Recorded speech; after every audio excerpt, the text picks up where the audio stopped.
With Attack on Titan ending this year, well, I hope it's ending this year after all these parts, for the love of God, just finish the story.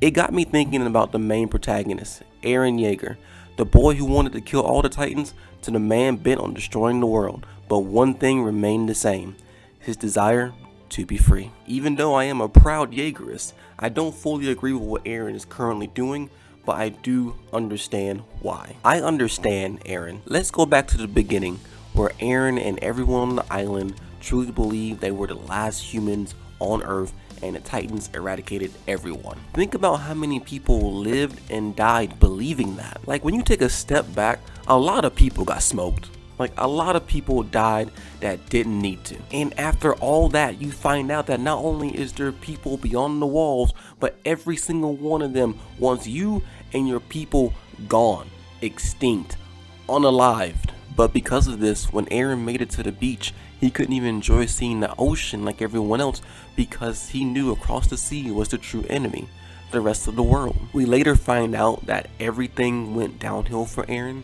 the moment he kissed Astoria's hand, because in that moment he saw everything. He saw Grisha's memories, he saw the rumbling, and he saw that he was the mastermind behind it all. So in many ways, Eren wasn't free. The boy who wanted freedom was now on a path he couldn't control. And as time went on, you can just look at Eren and just tell he's thinking to himself, okay, what I saw that day is gonna have to happen. But despite that, I think Eren was hoping for another solution, that someone would come up with an idea to save him from doing the inevitable. And it was very hopeful thinking, convinced the world that they are not monsters, but that was easier said than done. Marley was never going to make peace with them, and somehow Marley convinced the rest of the world to also hate them as well.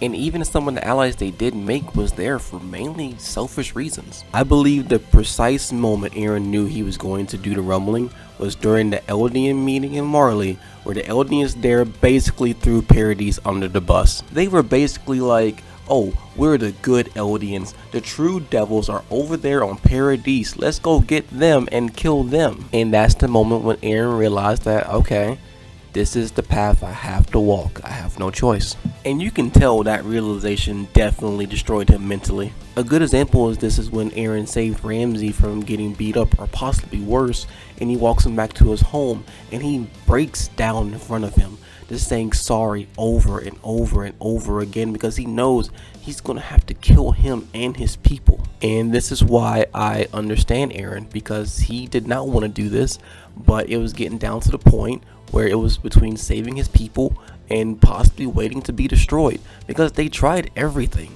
and nothing else was working. The only other plan they had was Zeke's plan to euthanize all the Eldians, but even then that had its drawbacks, because one, your people are still going to slowly go extinct, and two, if Marley really wanted to, they would still attack the island and kill everyone, and just making their job easier. The world has thrown so much hate towards Eldians to the point now that hate has manifested into a force of nature. If you beat a dog long enough, it'll eventually fight back. I believe there was a chance for peace, but Eren was no longer going to leave the fate of his people up to chance. He was going to take the world's freedom if it meant his people could be free. And now here we are. The rumbling has begun, and the only thing that can stop it is Eren's friends. I mean, when Eren gained control of the Founder, he basically won. He could have wiped everyone on the island's memories and did the rumbling, and none of them would have known. But he didn't, because in his mind, you guys have the right to stop me if you want to.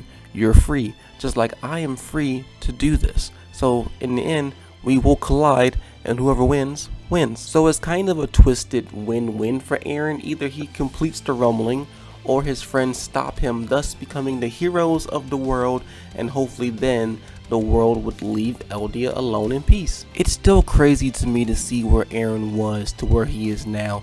Like, you look at his arc as a whole, it's just like, boy, that escalated quickly.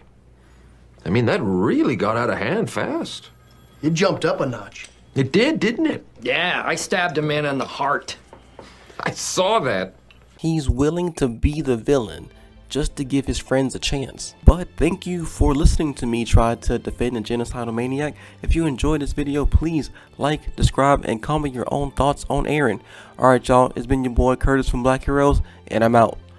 Peace! Flashy, I know you know me, the way